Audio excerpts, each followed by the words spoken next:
has completed their studies and they're being presented or considered for ordination. Now, at the moment, as I understand it, there's no additional round of psychological testing at that stage, is that right? Up till this year there hasn't been, but we have introduced a procedure that there will be a psychological test for each man before he is considered for major orders. That's for diaconate. There are often cases where individual students are referred to a psychologist and a report is made, but usually there's some reason in the student's conduct or some recommendation from some other professional that he undergo another test.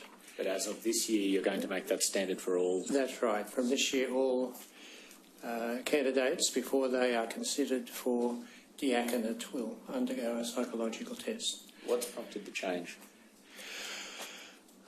Experience, I suppose, that by the time they get to their 7th year, their original psychological test is a long way away. Thank you. Father Hogan, can I turn to you, please, and ask you about the practices at the Holy Spirit Seminary. Now, you also conduct psychological assessment of candidates during their first year, is that right? It's before they arrive at the seminary. Right. Yeah. Thank you. And who conducts the assessment? At the moment it has been, I can't remember her name now, she's in Parramatta. She's an independent clinical psychologist but who also works at the tribunal. Sorry, Mrs. Paula Kerr. She's been doing them. Thank you. And what about at the end of the process, Father? Do you, at the end of seminary formation and when a candidate is presenting for ordination, is there any further psychological assessment? No.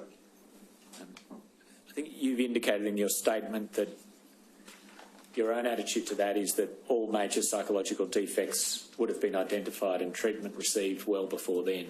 Is that... Hopefully that would be the case. Thank you. Do you have any response to the position that Father Thompson is describing Wagga is now going to take, that they'll conduct a further round of assessments because 6 or 7 years will have passed since the earlier round? Surely. I'd like to know what happens at Wagga and how successful that is.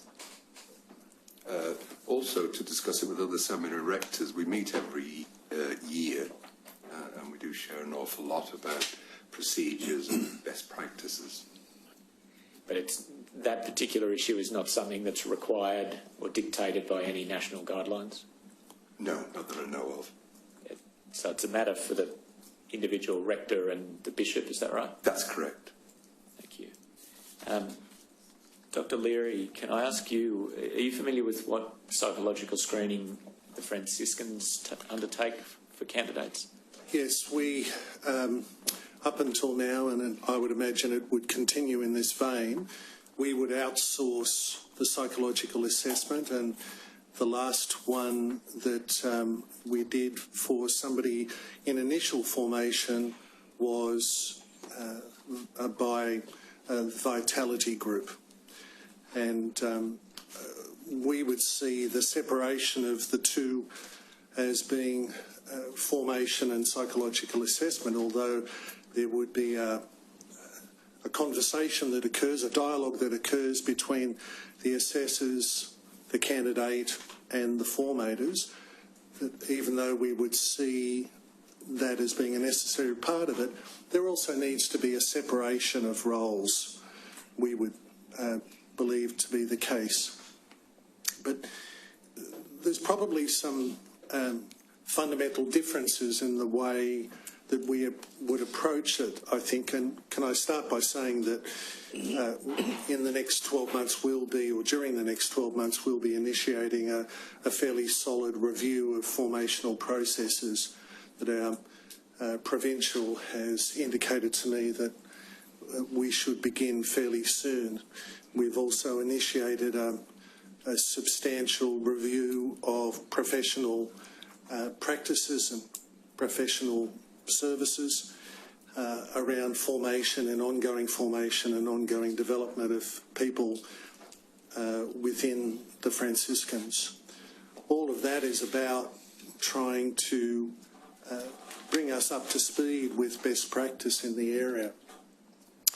Within the context of academic freedom, I would probably differ quite significantly from what has been said by other panellists this morning.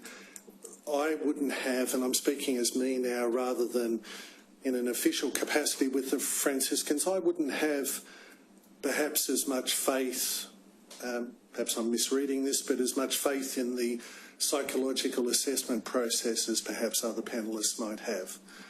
That I think there need to be other structures in place that would nurture the person through a process over an extended period of time that engages them with an observational process so that people observe behaviour, observe relationships, observe engagement over a period of time, which in a sense I would see as being far more telling than and conclusive, if that's at all possible, than a snapshot psychological assessment.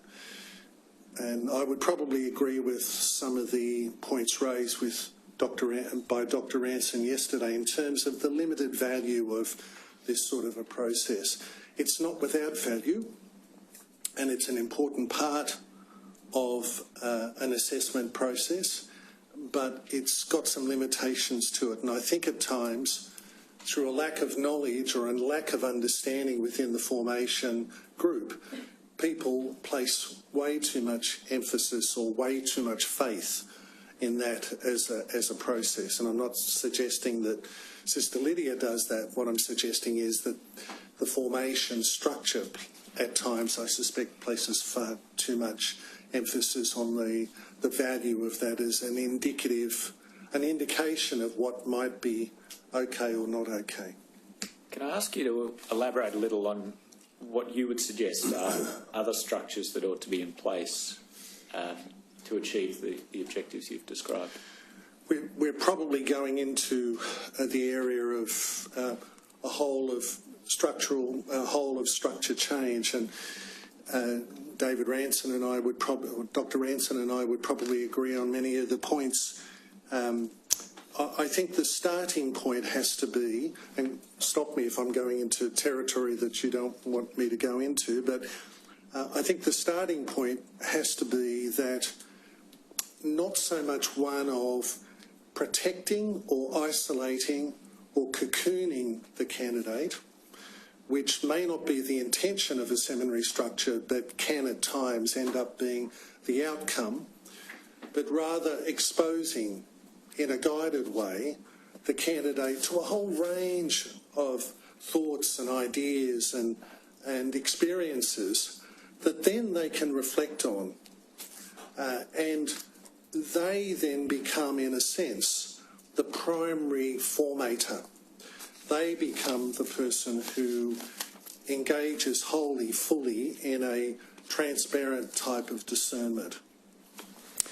If you don't place the emphasis on the candidate being the primary formator, the primary assessor, the primary discerner, then there is a risk that we end up with a form of clericalism again, where we have candidates who do what they are required to do in order to pass certain points in the process.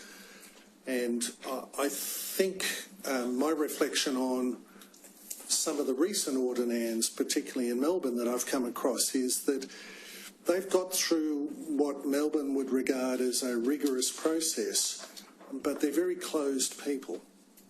They're very negative and they're very traditional and they have the potential to be very clericalist as opposed to being a cleric.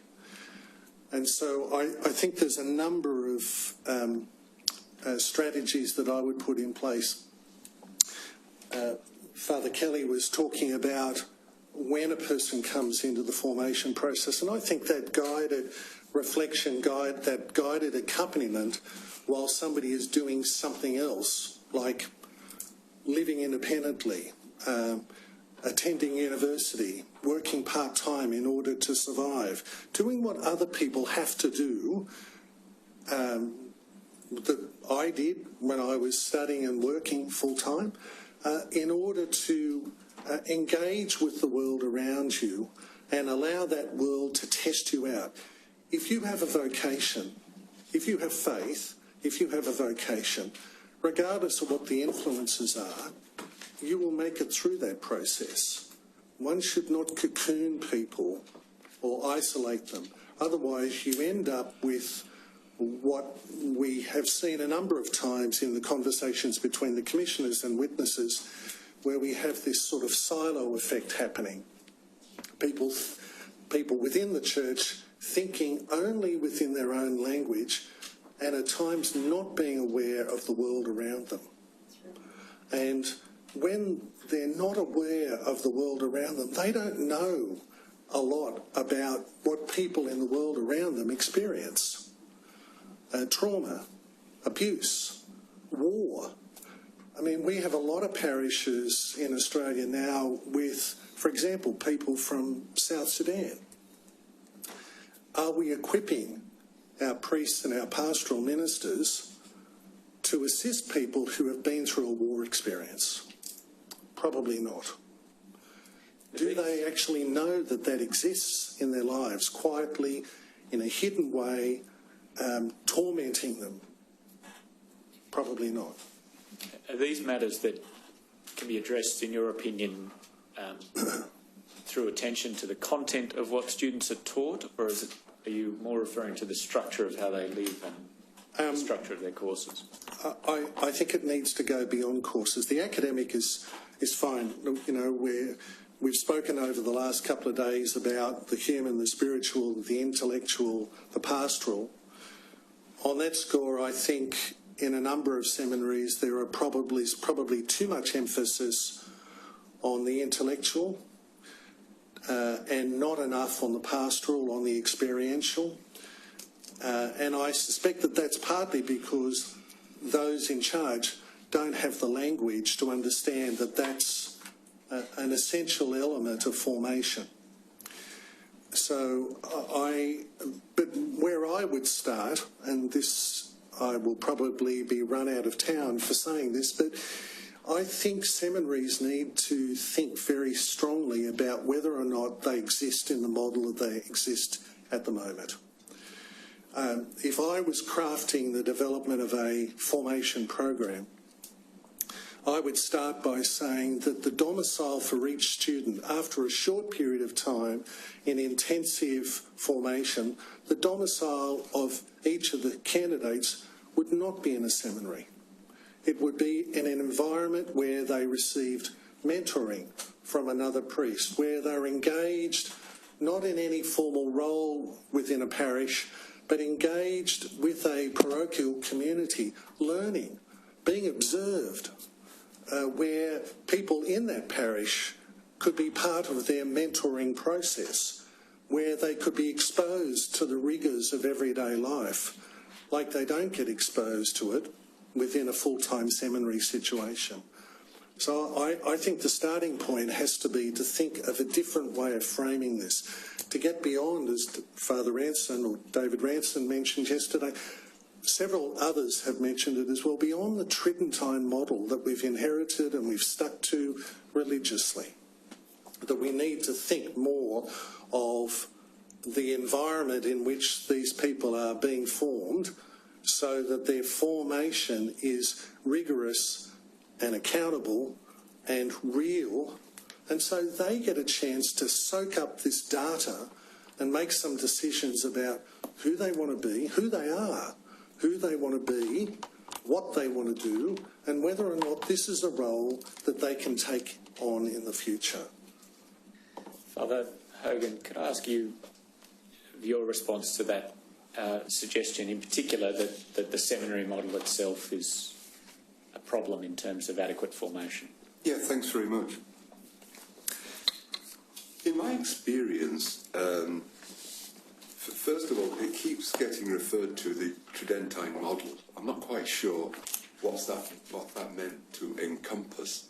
If it means the old type seminaries set up by Trent, which were in lockdown most of the time, certainly my seminary is not in lockdown at any of the time. It's a very open and fluid environment, and the lads there are going to the local universities, so they're mixing with lots and lots of very, very different people all day. Then they come back home. We encourage a very open community living among ourselves, kind of a family atmosphere, because there's not that many people in it. So it's an environment where they all get on pretty well together, and they are able to relate socially and interpersonally with one another. And also throughout the seminary formation, they are involved in various different types of pastoral work depending on what year they are in.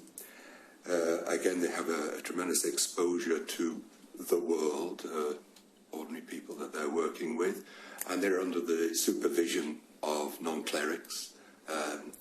They're involved with various different diocesan agencies, so generally they're also under the supervision of women.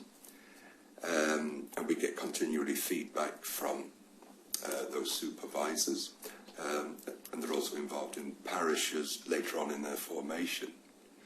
So we provide a place which is pretty open, and a programme which does immerse them into the world significantly, very, very different from the Tridentine model. So I'd hate to confuse the kind of place where they live. If they're all living together, it's suddenly the Tridentine model.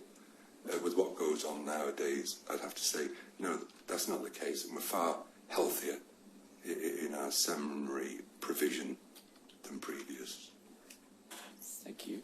Can I ask you about the content of the formation program in your seminary? Who's responsible for designing it?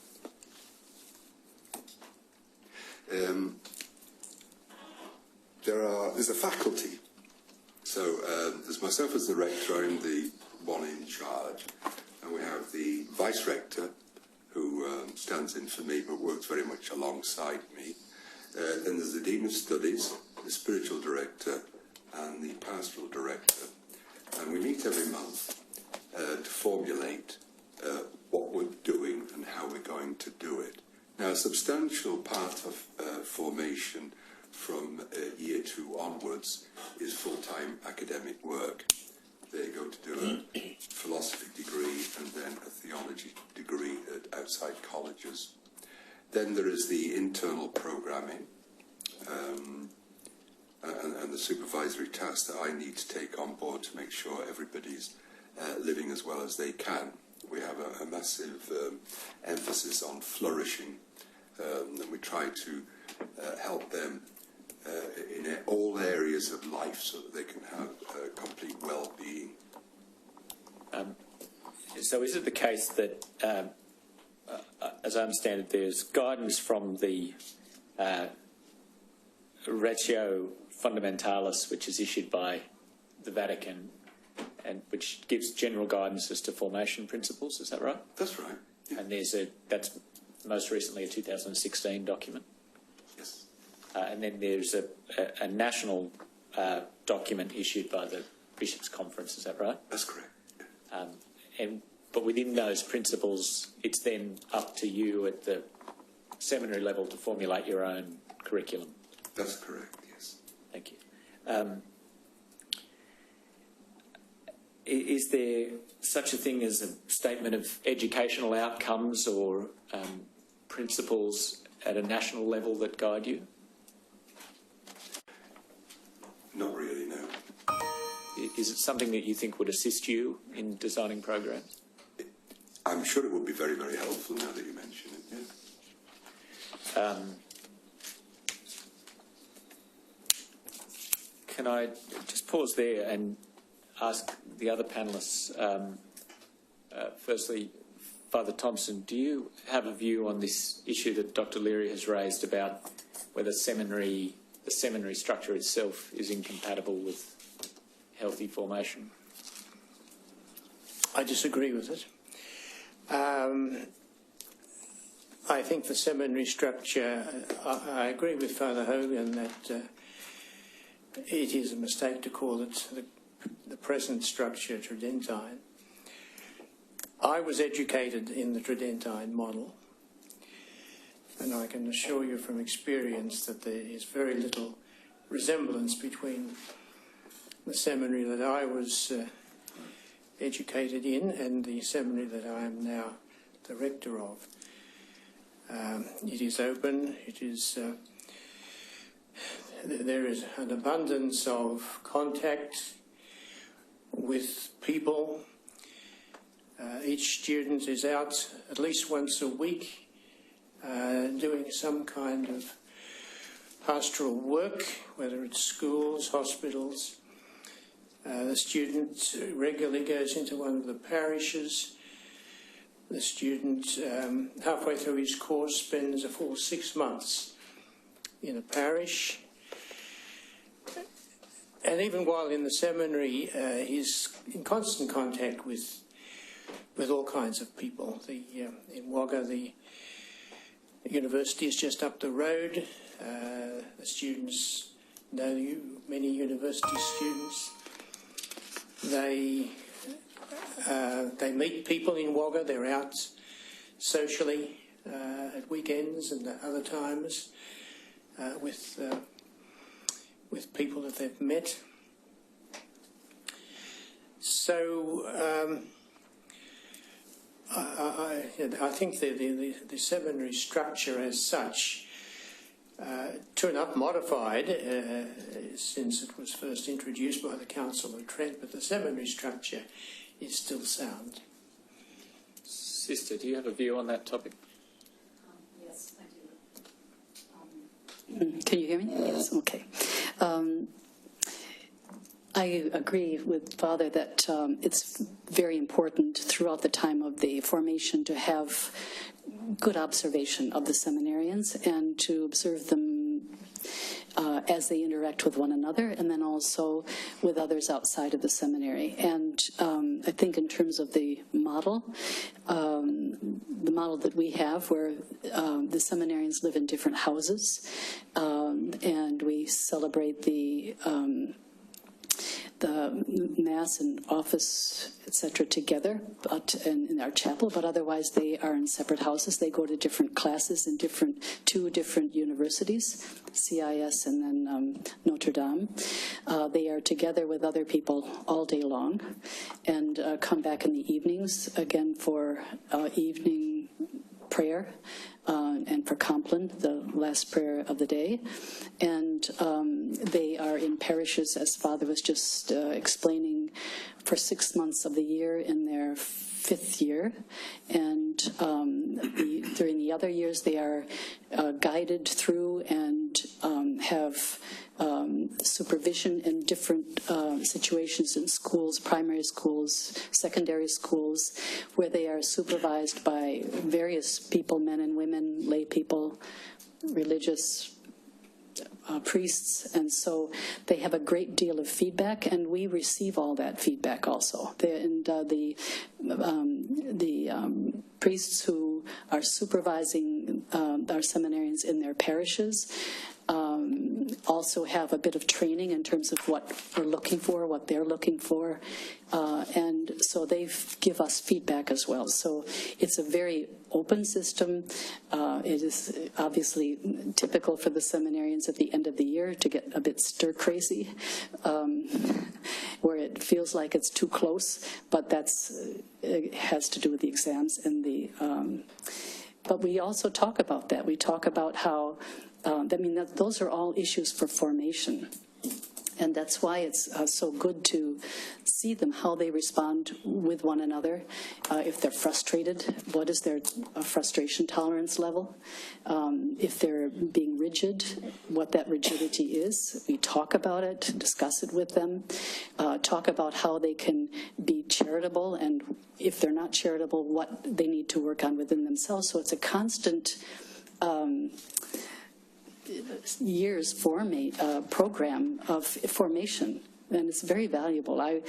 We would lose out a lot if they were out on their own or with other people, that we weren't able to supervise them or observe them and help them to grow personally.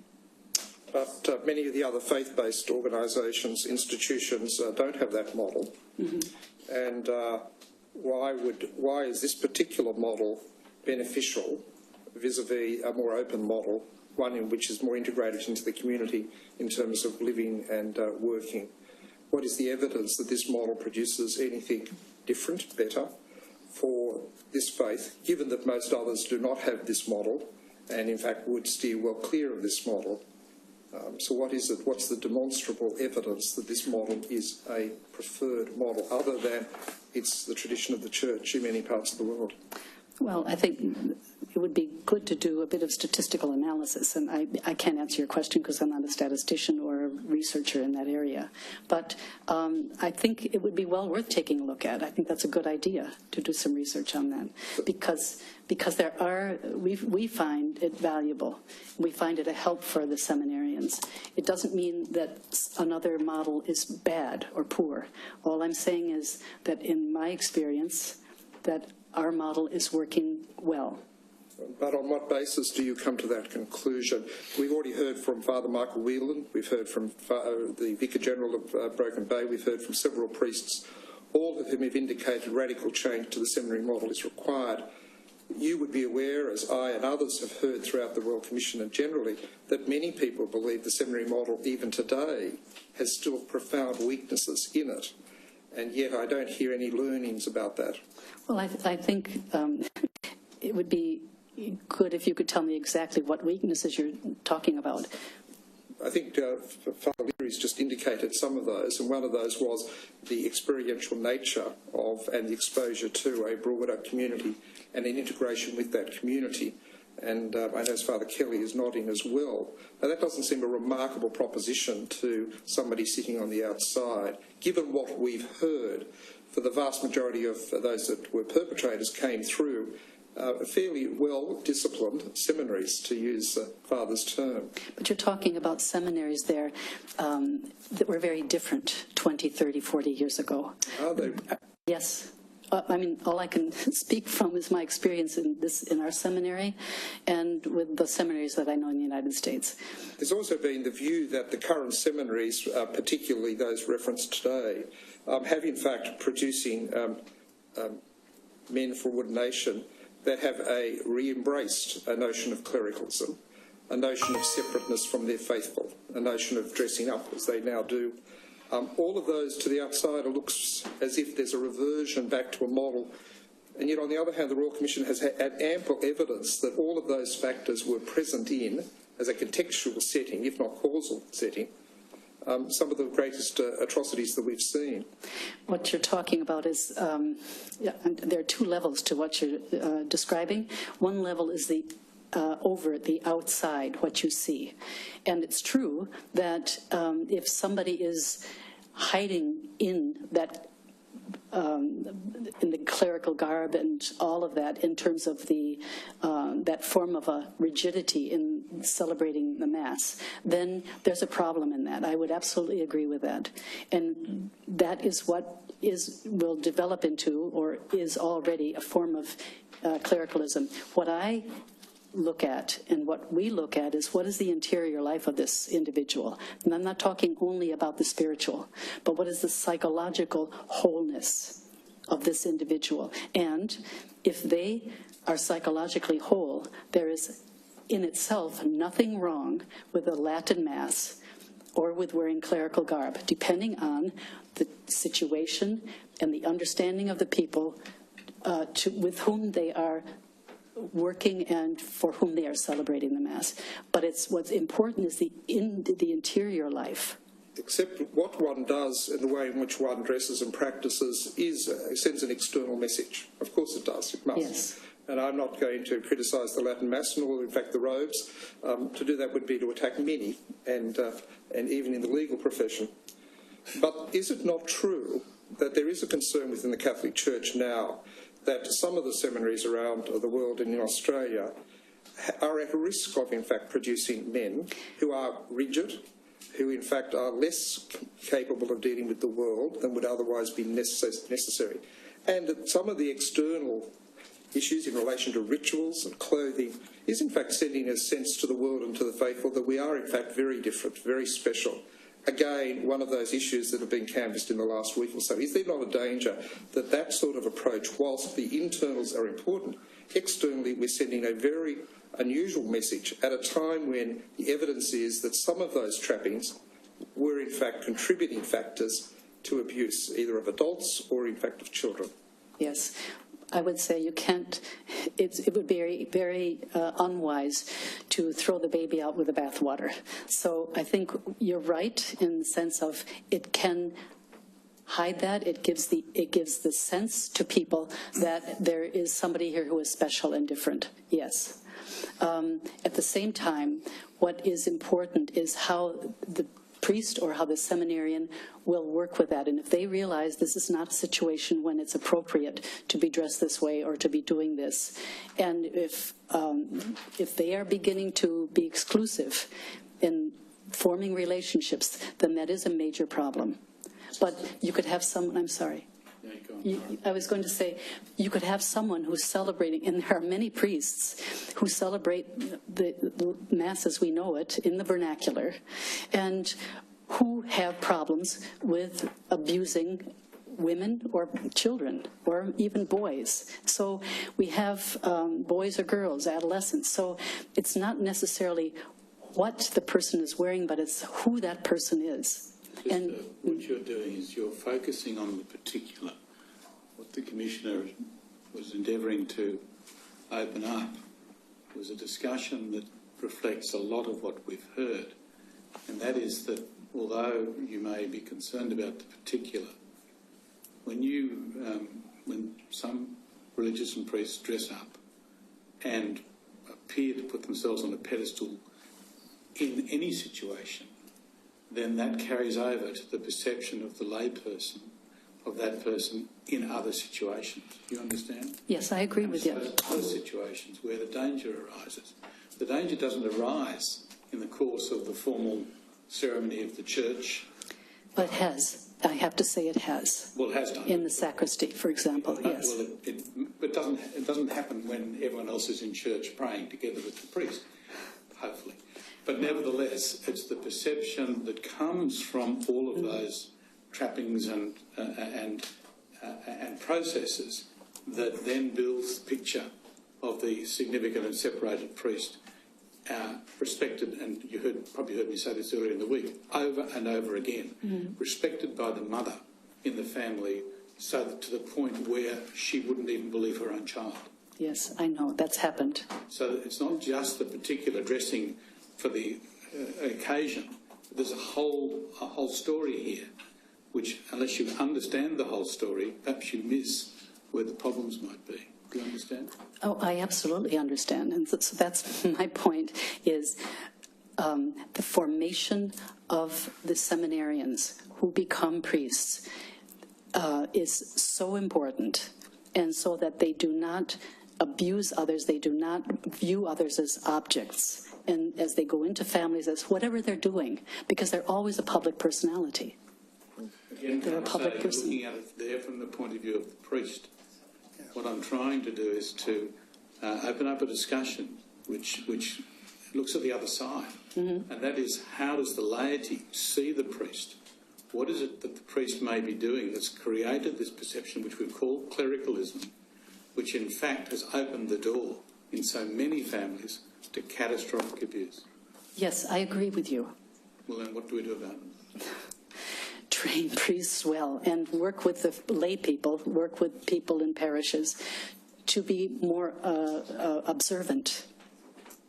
And when they see something, when they observe something, we need lay people. We need people in parishes to tell us what they see.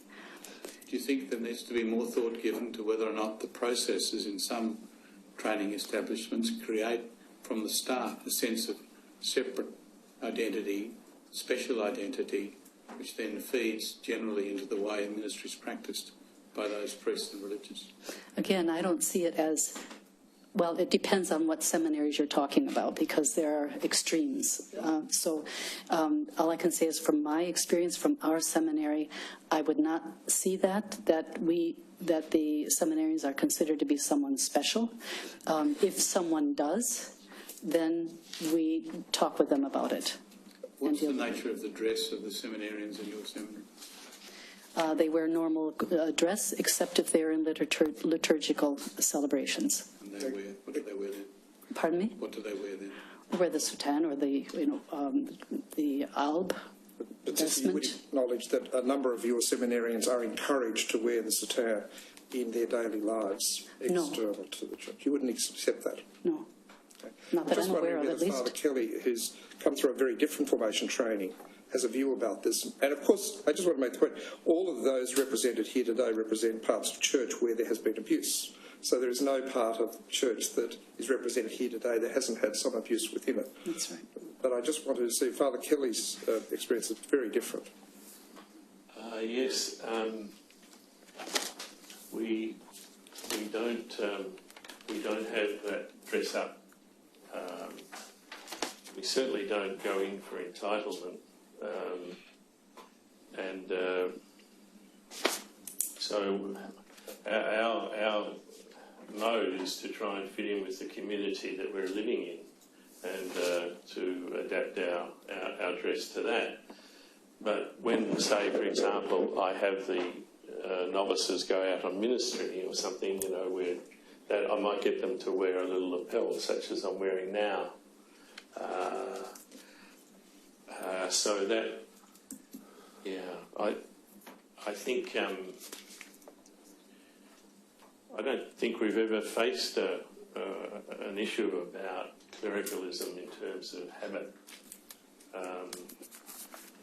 I think we've always adapted to the place and culture of the time. And so, for example, if you went to the United States today, the Jesuits there, it seems to be standard, they just wear a collar, and that would be you would fit in with that. So I don't think that the dress really does matter unless you're using it for sort of some kind of power play in a relationship, And I think of our Pope, he doesn't wear trappings and he's a Jesuit. So he's really trying to keep it focused on this is about trying to live out gospel values. That's foremost. And being of service to people and being a church that it reaches out to all people and not just to certain ones that you might be comfortable with, And so I think to come out of the habit and to stand almost naked in different communities of people is very important to help define who you are and what you're on about and what's important. Can I just move it from the clothing, which wasn't really the focus? It was really about that experiment, the fact that you indicated in the 12 years of training or whatever it is, there's a very high percentage of that is spent within the community in different ministries, in different activities. And I was wondering from your observation whether or not there is a discernible learnings from the way in which the Jesuits train and formate their priests distinct to the way in which diocesan seminaries, not necessarily the ones represented here today, but more generally. Yeah, it's a good question. It relates partly to our charism, I think, namely to be people that will move and go anywhere. So, therefore, there's an adaptability, a flexibility that is needed. So that automatically differs, I think, from a seminary, because that may not be the case, the preparation and then into the parishes, whereas ours might be quite diverse. I'm not sure this is getting to your question, I mean, I don't feel I'm in a position to comment on the seminary. That's what I guess I'm saying.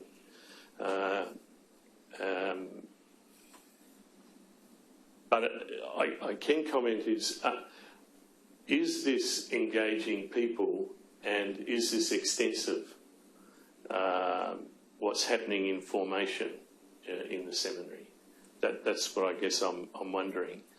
And what I think the Jesuit formation where that differs is that it puts a person in a lot of different communities and situations. And there's a whole process behind that. It's a bit like what David was saying. There's a whole process behind that of reflection, of discussion, of assessment that takes place while you're going through that. So, like for example, the novitiate, if I can say, the novitiate moved from an institution, a fairly big building in Pymble. It moved to Western Sydney to a parish and into the houses, as I mentioned.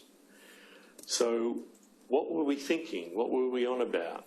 And it was about, I think, a formation that combined two things, hermitage and also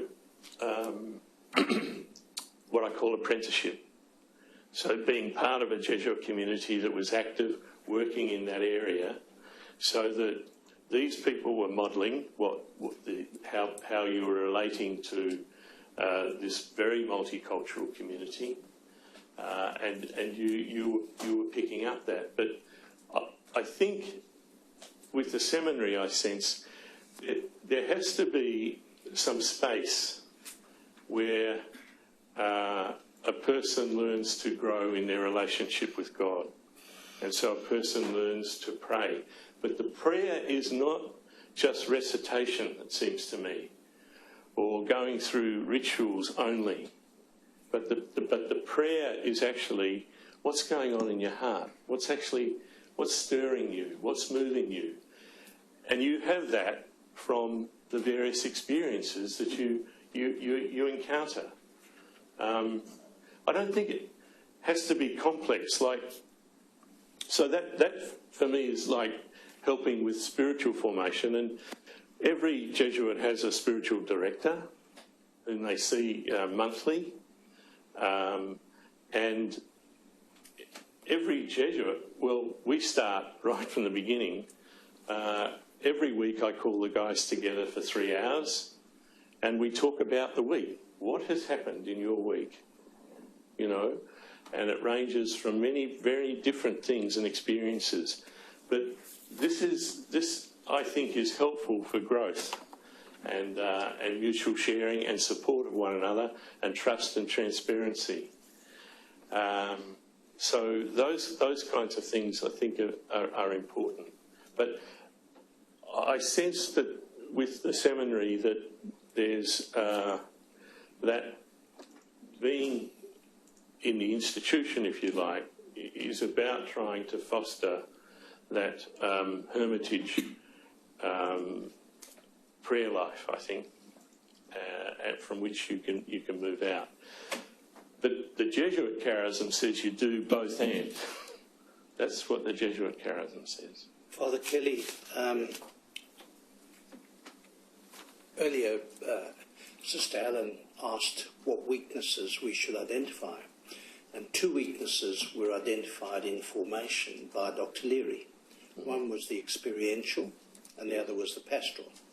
That there's insufficient development or attention, as a general observation, on those 2. You've dealt with, in your riposte to us, with the experiential. Yes. I'd like your observations on the pastoral. The Royal Commission is required not just to examine child sexual abuse, secular and religious, but the institutional response to it.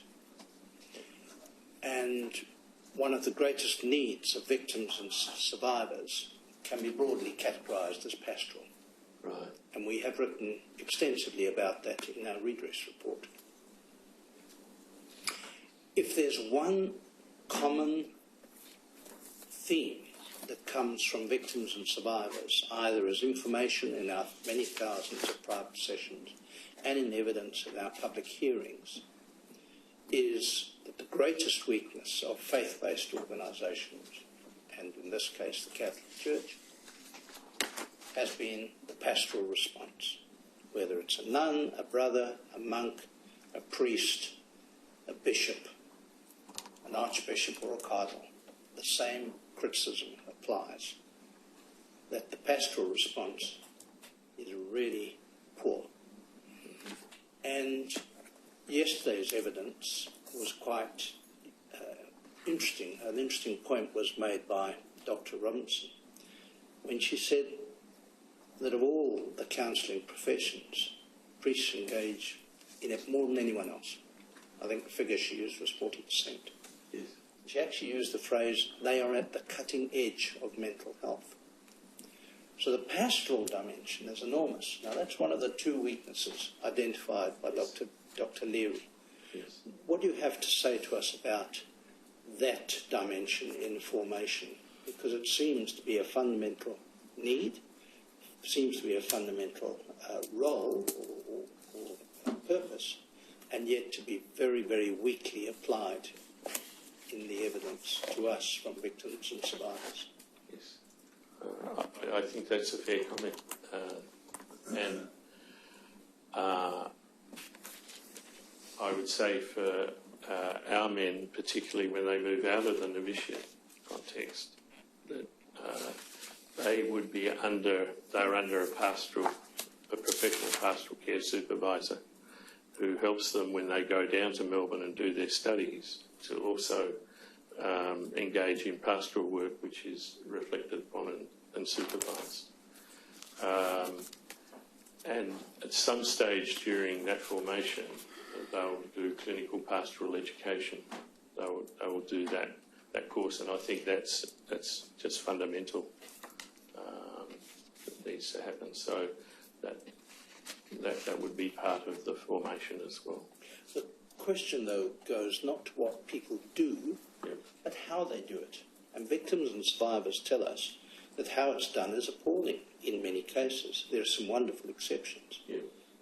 But I deliberately went through that range of religious roles to indicate how widespread that problem is as reflected to us.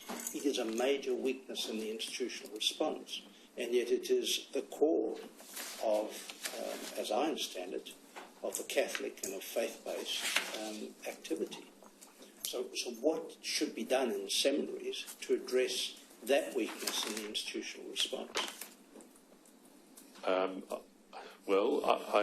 The suggestion I would say put them with good priests who are pastorally effective and are known to be so, and see if give them time. That's the apprenticeship idea that I think I was mentioning, but that's the main thing I think, where they'll learn it,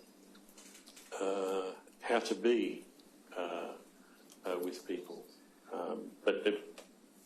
So somebody who's recognised as being pastorally effective,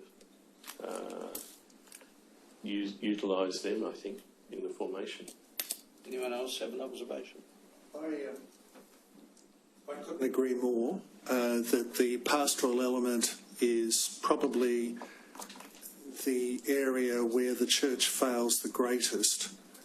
And I think that starts from the word go, and it's the very reason why I'm suggesting that the place to do the majority of a person's formation is not in the seminary but in a pastoral setting.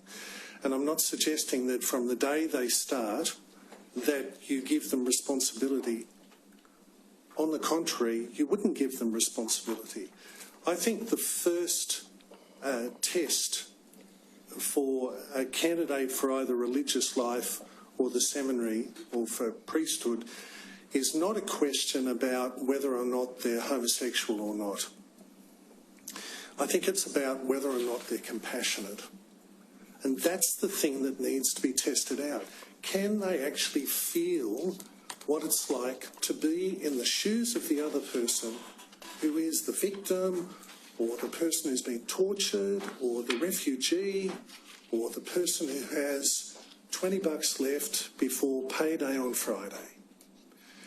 And I don't think that people being formed in a seminary situation get that. I had an experience in 2015 where a senior person in a seminary came to me shaking their head and said, I've just had the most disgusting experience, and that was, I went to a priest's first Mass, and this is 2015, and it is the particular, but it's particular enough to raise concerns for me. And this is out of a modern seminary. And at that first Mass, one of his close friends got up and preached, and at the end of the preaching talked about how the priest's hands were sacred, and that the tradition is that when you receive the first blessing from this priest after Mass, you should kiss the hands of the priest. And he went on to say that there was a woman who came up to receive a first blessing, and this newly ordained priest held out his hands to be kissed, and she folded them together wisely. My point is that context is everything. That if you don't get the context right, then the input, no matter what it is, whether it's psychological input or whether it's theological or philosophical, is like water off a duck's back.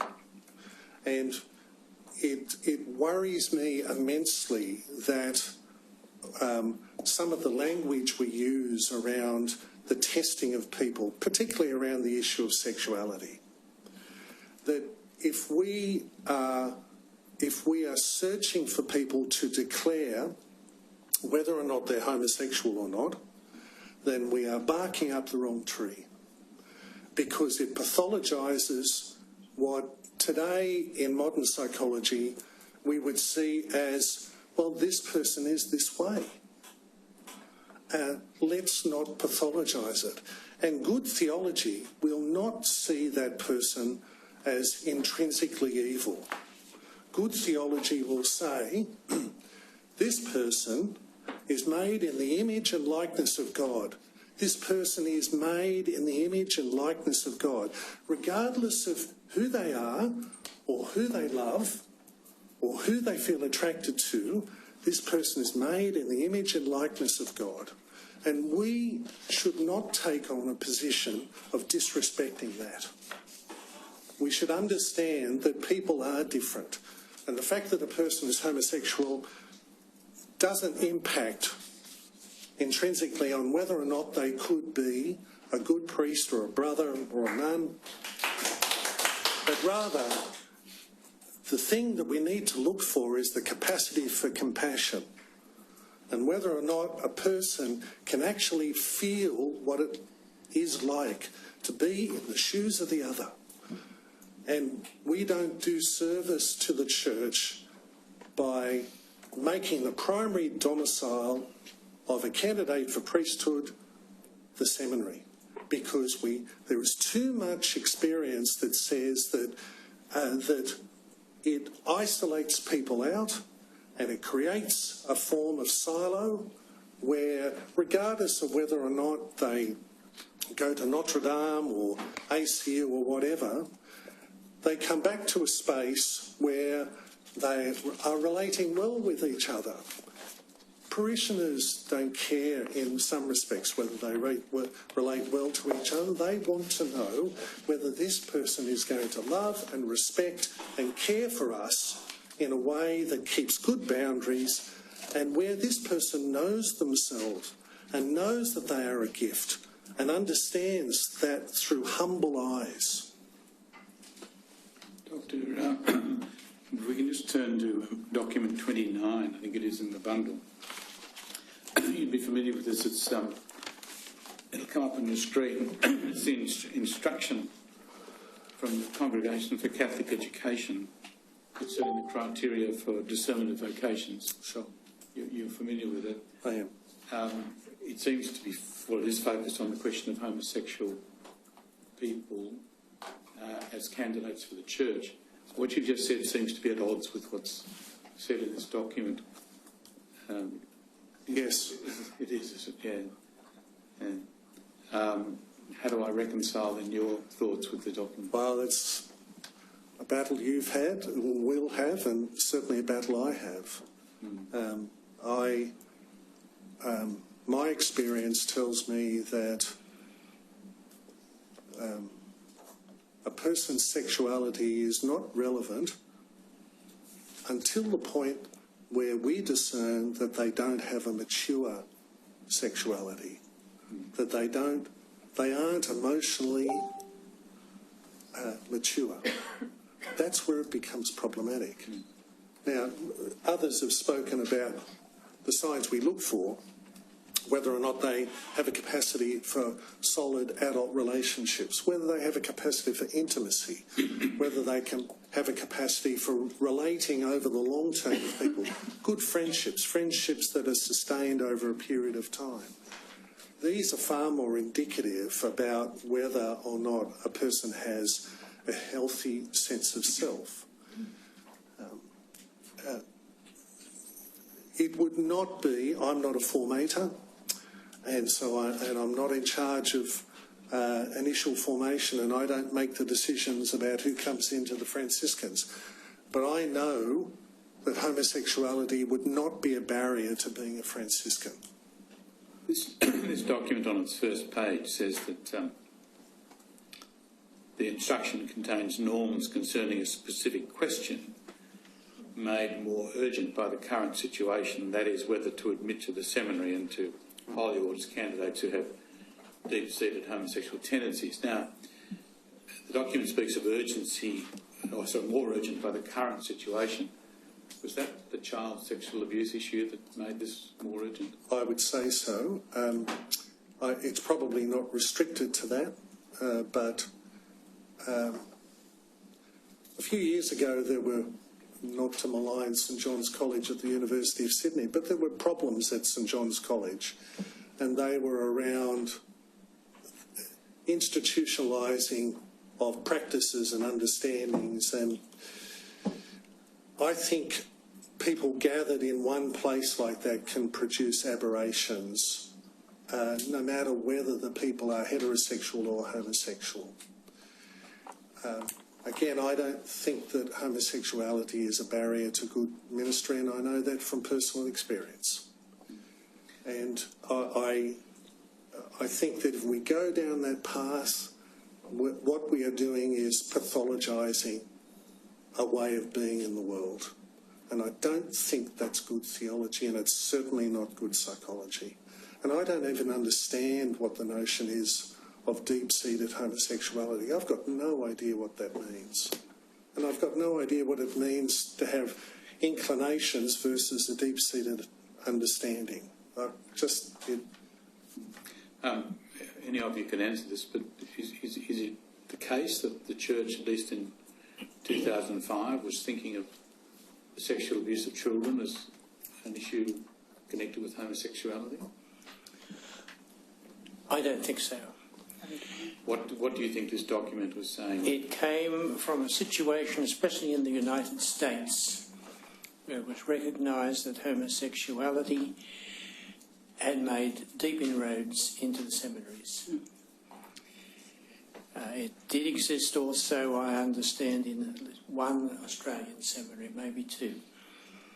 But I don't think this document was many years in the making, and I don't think the kind of explosion of revelation about child sexual abuse had not yet happened, I think, when that document was first thought of and started. This is 2005. I think there was a pretty good knowledge of it by then. I think it was in the pipeline well before 2005, probably in the year 2000. We were waiting for it for many years. We knew it was coming. I think it took them 13 years to write, to complete. 13 years to 13 years to complete the document in its final form. It shows a lot of urgency. Well, I was trying to reconcile the statement in the document, but nevertheless, no doubt someone can. But how do you reconcile? There's an urgent situation. Well, I think maybe perhaps that urgent situation became more and more urgent as time went on. I just know that they were working on it. They were receiving information from various places, and I mean, I can't answer as to why it says urgent in this document, in this one. Look, can I just take this point? Surely what Dr. Leary's just indicated must be right, that the central issue is moved on from homosexuality. Not completely, but it is to emotional and sexual maturity. Isn't it the recurring theme of all the research across Australia, including that which the Commission has been exposed to? It's central to it, rather than the predisposition to be heterosexual or homosexual, or frankly unsure, which many people seem to be when they enter seminaries. Isn't that the real learning out of what we've heard? That is correct, and it is. And I wanted to say that in our assessment in the seminary, sexuality in this issue is minor in relation to the whole thing. It's not the major focus that it appears to be right now. But it is a major focus if what is referred to as a deep-seated homosexuality is a prohibitive factor in terms of priesthood. Then it necessarily must be a central factor. Well, it goes also to a misunderstanding of the evidence. The evidence, which was well established by 1992, 13 years before 2005, was that the sexual abuse of boys and girls was as much an issue with heterosexual men and women as with homosexual men and women. And the evidence to this Royal Commission confirms that. You'll notice I emphasised and women. Our own broad statistics at present indicate 1 out of every 10 offenders, reported to us anyway, have been women. That is correct. So what this document does, if it at all relates to what is the current situation, whatever that means, it might include child sexual abuse, is based on a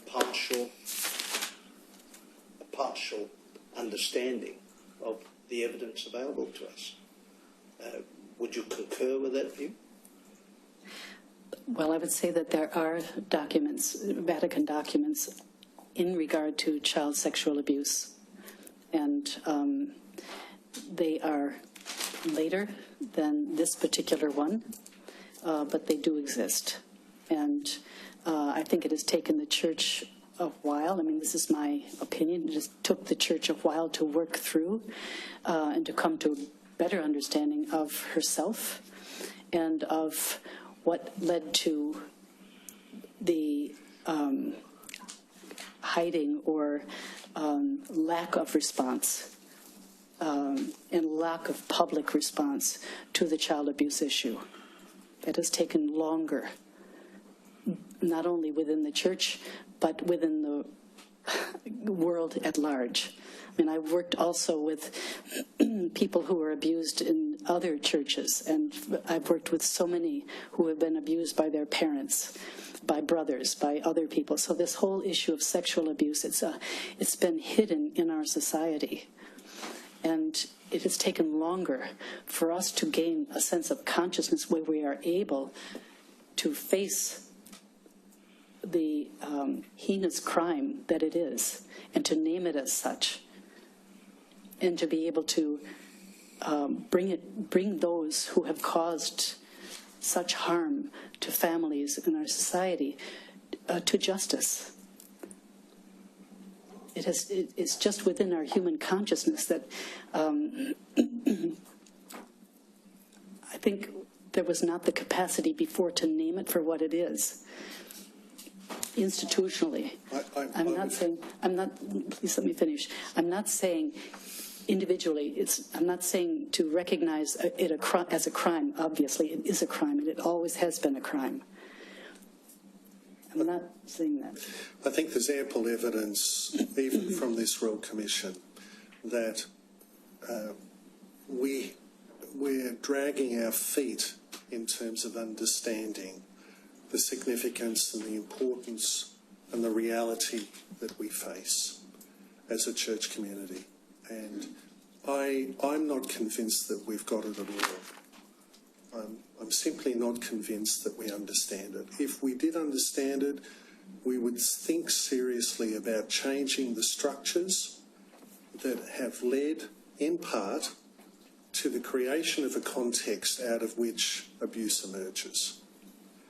And I don't think we've got that yet. And I think we're highly resistant to getting that. May I respond to something, please? Thank you. You referred earlier on to saying if a person is intrinsically evil. I would never say that. I would never dare to imply that anybody is intrinsically evil. And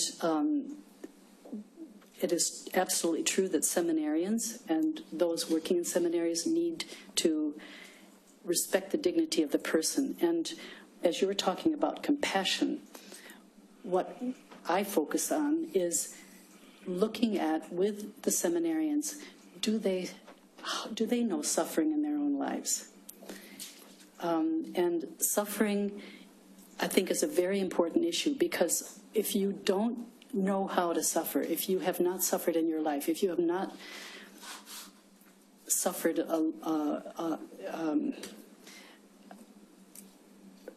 any number of different crises, and if you're not able to work in that within yourself, then you will not be able to have compassion on anyone else.